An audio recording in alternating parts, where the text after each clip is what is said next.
สบายดีเนาะสบายดีพี่น้องชาวแขวงโนนน้ำทาเฮาช่วงนี้ก็ได้ยินข่าวว่าทางโนนน้ำทามีภัยพิบัติน้ำท่วมอย่างหนักหน่วงเลยเนาะข้าพเจ้าก็เลยมีความคิดเป็นห่วงเป็นใยก็เลยเขียนเพลงนี้ขึ้นมาเพื่อเป็นแรงจิตแรงใจและฝากเพลงนี้เพื่อไปเป็นกำลังใจให้กับพี่น้องชาวโนนน้ำทาเฮาเนาะเนื้อห้องทำนองเขียนขึ้นมาบ่ม่วนก็ขอโทษขออภัยล่วงหน้าก็แล้วกันเด้อ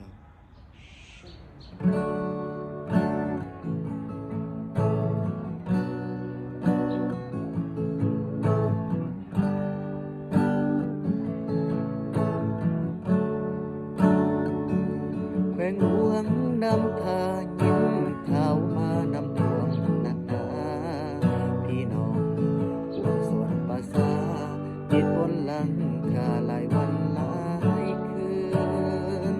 ภัยพิบัติครั้งนี้เกิดมาบอกเคยได้เห็นท่วมทั้งหัวคอยเป็นเมื่อได้เห็นก็ลังน้ำตา ข้าวก่อนได้มาแพ่งหลวงนำพาอบอุ่นสุขใจได้มาวันนี้เปลี่ยนไปทั่วบ้านทุ่งใจแต่เนื้อหอดไปเบียงทองบ้านใหม่บ้านผลใสท่วมกันหนักหนาทุกคนแขวงลงน้ำทาอดใจรอท่าก่อนเธองามมองผู้ชายคนนี้ ขอฝากเสียงเป็นแห่งใจ ทุกคนจงได้ปลอดภัยห้องเพลงจากใจของสายคนนี้ด้วยความฮักเฮาปวงชนลาวร่วมกันสามัคคีนำท่วมนำทางครั้งนี้ผู้คนใจดีสวยเหนือคือกุลขอกราบวิงวอนให้ทุกคนอยู่ดีมีสุขอีกบ่นานจะได้พ้นทุกข์กลับมามีสุขร่วมกันอีกครั้งอุปสรรคครั้งนี้โอ้คนดีอย่าได้ท้อถอยห่วงสนลาวหลายคนของคอยอย่าได้ถอยสู้กันต่อไป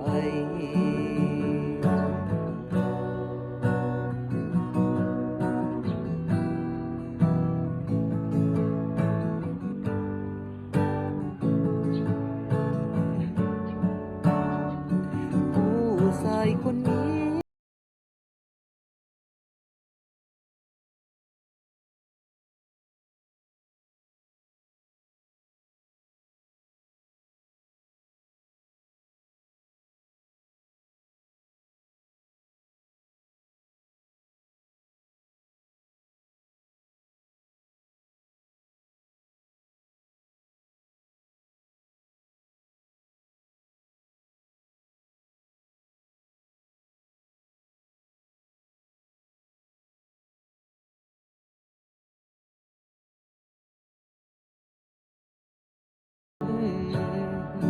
อุปสรรคครั้งนี้